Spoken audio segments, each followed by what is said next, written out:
Alors, la responsabilité du vétérinaire est qu'un. Tout d'abord, un petit sommaire rapide des points essentiels que nous allons aborder lors de cette intervention. Donc en 5 points, puis on aura un petit sixième point aussi pour conclure, avec tout d'abord l'obligation d'information qui incombe au vétérinaire avant la réalisation des soins. Ensuite, on évoquera l'obligation de moyens du vétérinaire pendant la réalisation des soins et lors du suivi des soins, c'est-à-dire dans le cadre finalement de la réalisation du contrat de soins. Dans un troisième temps, nous évoquerons ensemble l'obligation.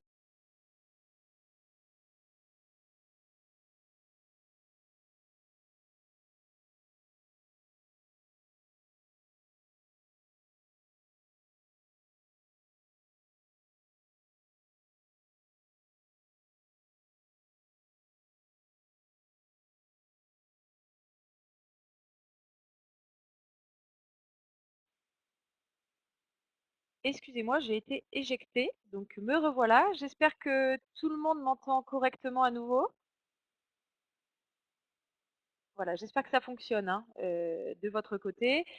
Donc j'en étais au troisième point. Donc on évoquera ensuite l'obligation de moyens renforcés du vétérinaire en sa qualité de dépositaire du cheval, c'est-à-dire lorsque, en plus des soins, il va prendre l'animal en pension, éventuellement dans sa clinique vétérinaire. Dans un quatrième temps, nous étudierons l'obligation de.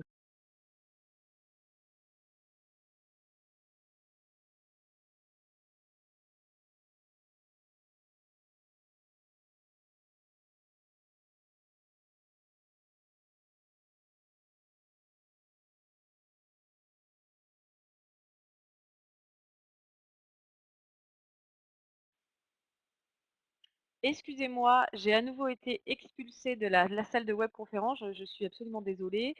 Je suis de retour, j'espère que ça va fonctionner convenablement. Et dans un cinquième temps, nous étudierons la responsabilité du vétérinaire à l'égard des tiers, notamment sa qualité de gardien du cheval. Et dans un sixième petit point qui servira aussi de conclusion, on élargira un tout petit peu en évoquant la responsabilité du vétérinaire lorsqu'il émet des documents à l'égard des tiers, notamment des certificats d'assurance, et notamment à cet égard, on évoquera très rapidement son éventuelle responsabilité pénale. Alors, je vais commencer par une introduction avant d'entrer dans le vif du sujet. En matière donc d'utilisation sportive de nos chevaux et notamment d'optimisation de leur performance, on est tous conscients que le vétérinaire, et donc en particulier le vétérinaire équin, va occuper une place centrale. En effet, c'est lui qui va assurer le suivi de la santé du cheval tout au long de sa vie, et notamment lorsqu'il est exploité en vue d'atteindre divers objectifs, que ce soit des objectifs sportifs, des objectifs d'élevage, de course, etc. Donc dans le cadre de cette webconférence, en abordant successivement les différentes obligations incombant aux vétérinaires équins, nous allons pouvoir apprécier ensemble l'ensemble des éléments liés notamment à sa mise en cause. Donc dans quel cas sera-t-il responsable à l'égard du propriétaire du cheval soigné ou éventuellement à l'égard des tiers, mais également dans quelles circonstances il sera exonéré de sa responsabilité ou verra éventuellement cette responsabilité limitée. Vous verrez que nous vous proposerons différents exemples, et notamment des résumés de décisions de jurisprudence qui viendront illustrer l'ensemble du propos. Alors avant d'entrer dans le détail des obligations, on peut rappeler 2 éléments importants. Le premier, c'est qu'à chaque fois qu'un propriétaire ou qu'un client fait appel à son vétérinaire pour intervenir, faire des soins sur un cheval, il se constitue, entre le propriétaire de l'animal demandeur et le vétérinaire, un contrat de soins. Et donc ce contrat de soins, s'il est notamment mal exécuté, peut engager la responsabilité contractuelle du vétérinaire. Donc il faut évidemment pour cela réunir plusieurs éléments. Il faut qu'il y ait un dommage qui intervient dans le cadre de la réalisation du contrat de soins. Il faut que ce dommage soit dû à une faute du vétérinaire dans la réalisation des soins et qu'il y ait, troisième élément très important, qu'on a souvent tendance à négliger en droit de la responsabilité, mais qui est primordial, il faut qu'il y ait un lien de causalité qui doit être direct et certain entre la faute du vétérinaire et le dommage qui est survenu à l'animal, au cheval. Dans ces circonstances, on pourra éventuellement rechercher la responsabilité contractuelle du vétérinaire. Le fondement juridique ici, c'est l'article 1231-1 du Code civil, qui est l'article de base de la responsabilité contractuelle. Deuxième principe que je tenais à vous rappeler avant d'entrer dans le détail des obligations, c'est également que le vétérinaire peut être responsable des dommages que le cheval va causer à des tiers lorsqu'il est considéré comme étant gardien de l'animal. Donc là, nous ne sommes plus sur le terrain finalement de la responsabilité contractuelle que je viens d'évoquer, mais sur le terrain de la responsabilité délictuelle. Et chaque fois que le vétérinaire est considéré comme étant gardien de l'animal, au sens de l'article 1243 du Code civil, il pourra éventuellement voir sa responsabilité engagée. Alors, premier point, on rentre dès à présent dans le détail de nos obligations. Donc, c'est la première obligation, c'est l'obligation d'information du vétérinaire avant la réalisation des soins sur le cheval. Le vétérinaire est donc tenu d'informer son client de l'ensemble des différentes techniques de soins, d'opérations chirurgicales ou autres, qu'il a la possibilité d'utiliser. Il doit également informer le client du coût des techniques qu'il propose et il doit expliquer au client, qui évidemment n'est pas vétérinaire en général, quels sont les avantages, les inconvénients des techniques, les risques présentés par chacune d'entre elles. La preuve de la réalisation de cette obligation d'information, qui est à la charge du vétérinaire, peut être rapportée par tout moyen lorsqu'il y a un contentieux. Donc l'idéal évidemment pour le vétérinaire, c'est d'avoir un écrit, c'est-à-dire une attestation signée par le client dans laquelle éventuellement il va être indiqué que le vétérinaire a rempli son obligation d'information et qu'il a informé le client, par exemple, des différentes techniques de castration utilisées, de leurs coûts, de leurs risques et de leurs avantages. En l'absence d'écrit, le vétérinaire peut quand même rapporter cette preuve, notamment par des témoignages et par diverses présomptions. Ce qu'il faut retenir, c'est que si le vétérinaire commet un manquement à cette obligation d'information, c'est-à-dire s'il n'informe pas son client, eh bien, il pourra être tenu pour responsable du préjudice supporté par le client, notamment si le cheval, évidemment, ne se remet pas correctement des soins prodigués. Alors, on va tout de suite voir un petit exemple, une petite illustration. La Cour d'appel d'Aix-en-Provence a rendu un arrêt assez récent, en novembre 2017, suite à une visite d'achat sur un cheval de sport. Lors de cette visite, le vétérinaire avait demandé un certain nombre d'analyses et il se trouve que le cheval avait un résultat positif à la pyroplasmose. Et évidemment, le vétérinaire a eu un retour du laboratoire qui a communiqué évidemment les résultats d'analyse. Malheureusement, le vétérinaire n'a pas transmis ce résultat aux futurs acquéreurs du cheval. Et il a ainsi manqué à son obligation d'information. Pourquoi? Parce que finalement, en n'informant pas les acheteurs potentiels du cheval que celui-ci était positif à la pyroplasmose, quand bien même il n'avait pas de signe clinique évident et que le cheval ne présentait pas de boiterie, qu'il conservait finalement sa valeur de cheval de sport, eh bien le fait de ne pas avoir informé les clients a été constitutif d'une perte de chance pour l'acheteur de renoncer à la vente. Dans cette affaire, un expert a été nommé et il a conclu au fait que le cheval, malgré le fait qu'il soit positif à la pyroplasmose, n'était pas inutilisable et qu'il conservait donc sa valeur de cheval de sport. Euh, donc, le vétérinaire est condamné uniquement à indemniser les propriétaires du cheval, puisqu'ils l'ont évidemment acheté, du préjudice financier directement lié aux soins nécessaires pour traiter la pyroplasmose, puisqu'il n'y a pas eu finalement d'autres préjudices liés à cette maladie. En revanche, dans un cas identique, si l'animal avait développé une inaptitude au sport parce que la pyroplasmose avait déclenché chez lui d'autres symptômes, des boiteries, un état de fatigue chronique qui empêchait son utilisation, eh bien, évidemment, la Cour aurait pu aller beaucoup plus loin dans l'indemnisation du préjudice, directement lié finalement au manquement à l'obligation d'information du vétérinaire. Alors, nous allons ensuite poursuivre sur l'obligation de moyens du vétérinaire pendant la réalisation et lors du suivi des soins. Donc, c'est ce que je vous disais en introduction. Une fois passé le stade de l'obligation d'information, on arrive finalement dans le cadre de la réalisation des soins. Et se conclut ici un contrat de soins entre le client et le vétérinaire. Alors, ce qu'il faut bien retenir ici, c'est que le vétérinaire est tenu à une obligation de moyens, qui est une obligation de soins consciencieux qui doivent être attentifs et conformes aux données acquises de la science. La responsabilité du vétérinaire peut être engagée s'il commet une faute dans la réalisation des soins. La faute devra alors être prouvée par le client qui s'estime lésé par la mauvaise réalisation des soins sur son cheval. Nous allons voir ici plusieurs exemples.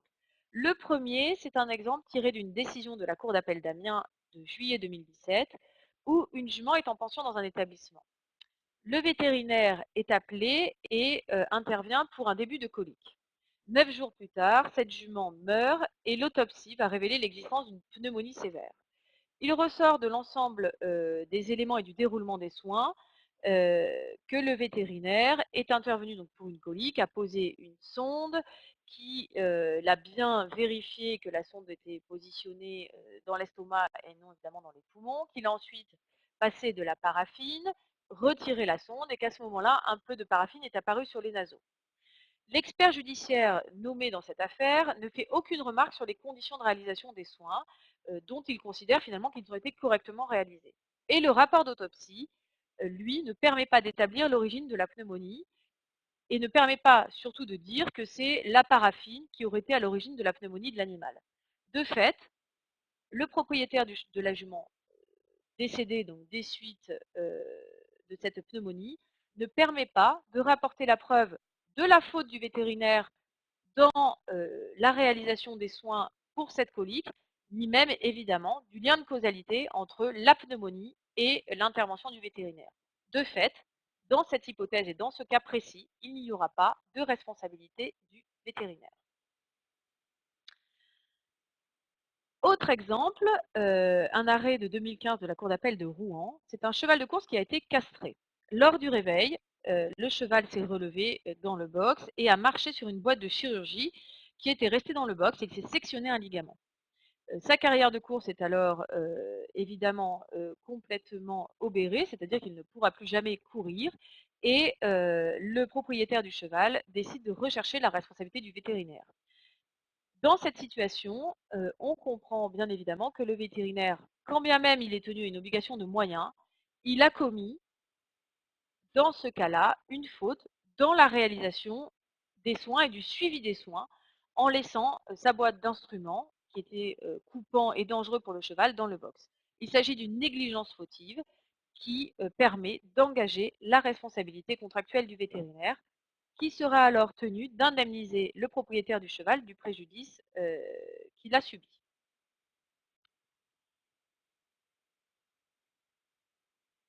Dernier exemple sur le contrat de soins, c'est une ponette qui va mourir malheureusement des suites d'une lacération rectale lors d'une insémination par un vétérinaire.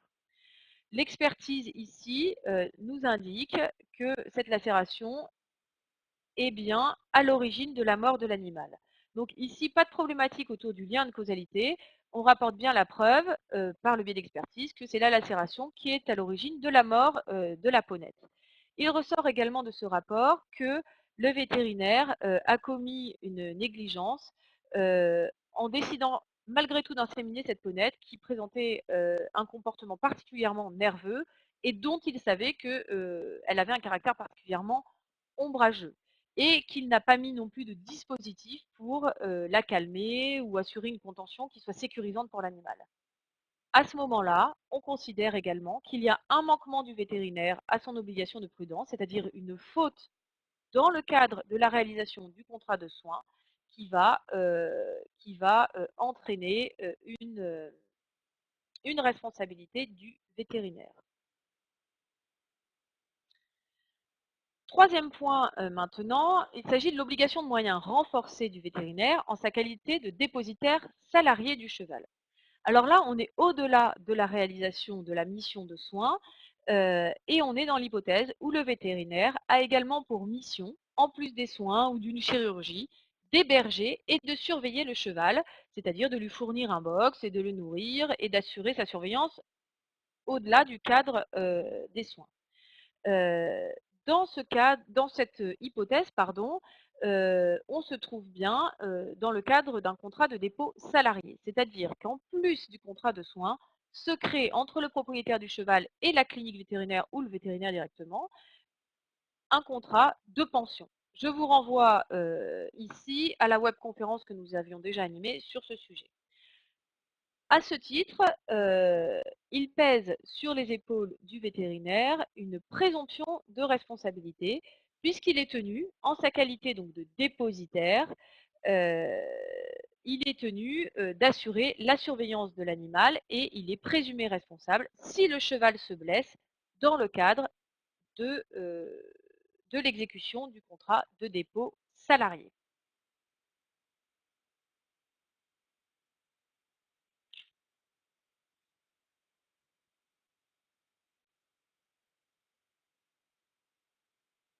Alors,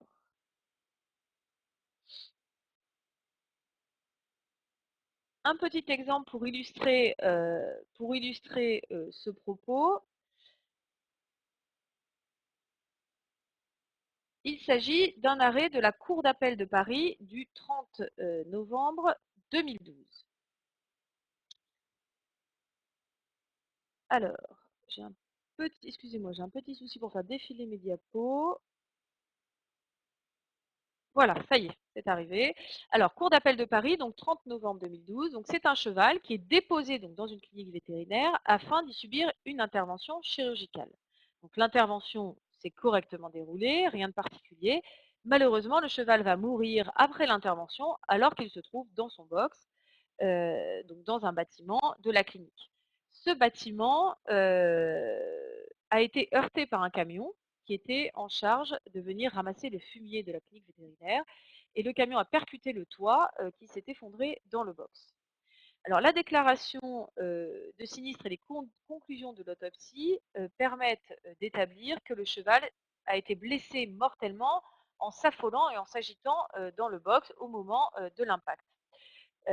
Il est d'ailleurs précisé dans ce rapport que la mort du cheval n'a pas de lien direct avec les suites de l'opération chirurgicale, mais bien avec l'accident provoqué par le camion. Dans cette décision, la Cour d'appel de Paris va considérer que l'accident provoqué par le camion n'était ni imprévisible, puisqu'il s'agissait d'un camion qui circulait habituellement dans la cour de la clinique, qui venait régulièrement pour enlever le fumier, et que le prestataire de service auquel a recours la clinique vétérinaire n'est pas un tiers et que donc il ne s'agit pas d'un cas de force majeure qui va permettre à la clinique vétérinaire de s'exonérer de sa responsabilité en sa qualité de dépositaire salarié. Dans ce cas-là, la clinique vétérinaire a été déclarée responsable de la mort du cheval et a dû verser des dommages et intérêts à hauteur de 120 000 euros au titre de la réparation, évidemment, de la perte de l'animal pour ses propriétaires. Et également 2 000 euros d'indemnité pour le préjudice moral subi, par les propriétaires qui venaient d'acheter récemment le cheval et qui comptaient évidemment l'exploiter.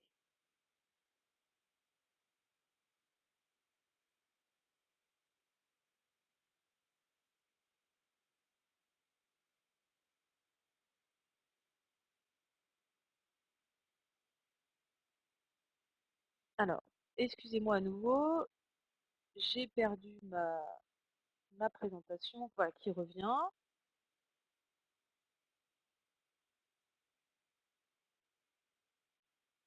Alors, voilà. Alors, l'obligation donc de résultat du vétérinaire en matière de délivrance des médicaments vétérinaires. Donc, le vétérinaire est tenu au respect d'une obligation de résultat concernant la qualité des médicaments prescrits et délivrés. C'est-à-dire que si le médicament présente un défaut qui va être à l'origine d'un préjudice subi par le propriétaire du cheval, donc d'une réaction par exemple de l'animal suite à la délivrance du médicament, eh bien le vétérinaire sera responsable. La cour d'appel de Rennes nous donne une illustration. Le vétérinaire qui a administré donc à des chevaux un produit qui s'est révélé toxique va être responsable à l'égard du propriétaire du cheval.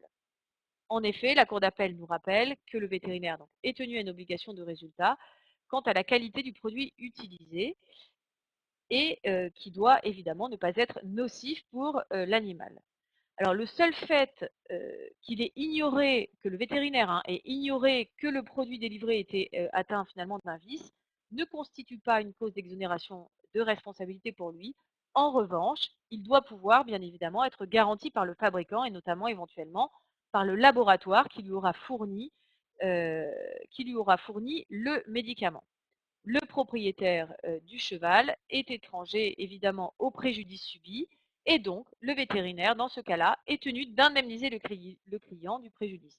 Donc on imagine l'animal qui fait une réaction à un produit, qui engendre derrière d'autres symptômes et d'autres pathologies, qui par exemple ne peut pas concourir à des épreuves sportives, eh bien ça engendre un préjudice financier qui est finalement constitutif dans la plupart des cas d'une perte de chance, mais qui peut financièrement avoir évidemment des conséquences. Cinquième point, la responsabilité du vétérinaire à l'égard des tiers en sa qualité de gardien du cheval. Alors, au moment où il prodigue des soins sur le cheval, ça c'est ce qu'on a rappelé également tout à l'heure en introduction, le vétérinaire peut être juridiquement qualifié comme étant le gardien de l'animal, en vertu donc des dispositions du Code civil. À ce titre, il peut éventuellement être tenu.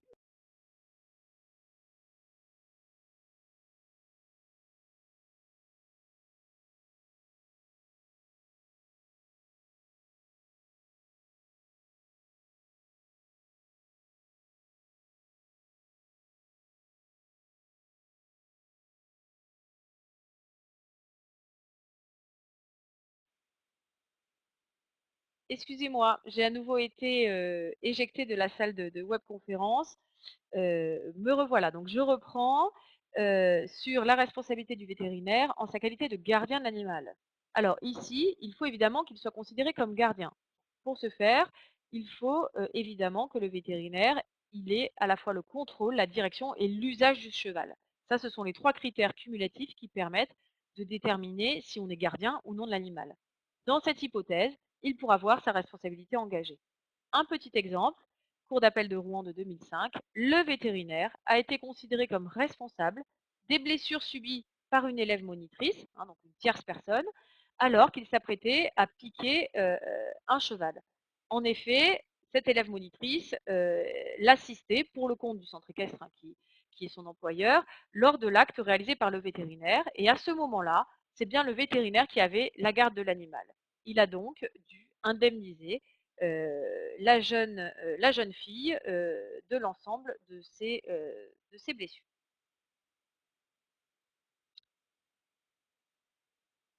Sixième et dernier point, il s'agit de la responsabilité du vétérinaire en cas d'établissement d'un certificat à l'attention d'un tiers, notamment à l'attention d'un assureur.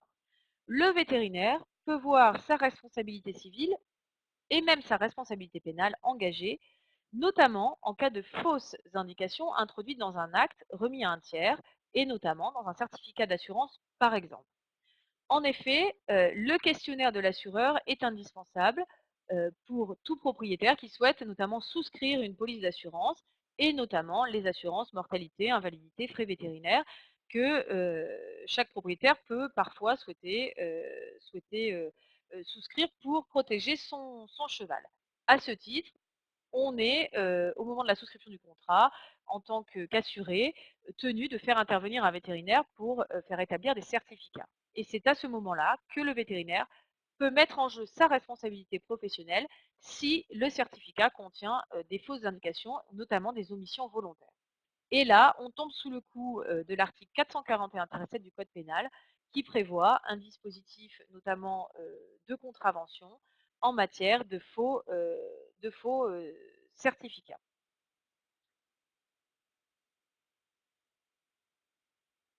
Voilà, alors j'en ai terminé sur cette présentation rapide en une vingtaine de minutes de la responsabilité, alors essentiellement la responsabilité civile du vétérinaire avec un tout petit point sur l'éventuelle responsabilité pénale, notamment en cas d'établissement de faux certificats. Quels sont les points qu'il faut retenir? Eh bien, le premier point, c'est que lorsque la responsabilité du vétérinaire peut être retenue dans 6 hypothèses, lorsqu'il commet un manquement à son obligation d'information, avant la réalisation des soins, lorsqu'il commet une faute dans la réalisation ou lors du suivi des soins, donc dans le cadre du contrat de soins, également lorsqu'il est dépositaire du cheval, c'est-à-dire lorsqu'il prend notamment l'animal en pension dans sa clinique. Quatrième hypothèse, lorsqu'il délivre un médicament qui présente un défaut de fabrication, et ici, c'est un cas particulier puisqu'on est sous le coup d'une obligation de résultat. Cinquième hypothèse, le vétérinaire peut être responsable lorsqu'il est gardien du cheval, si ce dernier cause un dommage à une tierce personne. Et dernier point, la responsabilité civile et notamment la responsabilité pénale lorsque il établit un certificat qui contient des fausses informations, notamment à l'attention d'un assureur. Voici sur la présentation les prochaines webconférences que vous pourrez suivre. Je vous laisse consulter la liste avec les dates et les horaires. Et si vous avez besoin de plus d'informations, vous pouvez nous retrouver sur le site de l'Institut du droit équin, sur notre page Facebook Institut du droit équin, également retrouver un certain nombre d'informations sur la page des RA nationaux Wikipédia dans le volet réglementation. Et évidemment, toutes les lois, décrets, règlements sont à disposition sur le site de legifrance.gouv.fr. J'en ai maintenant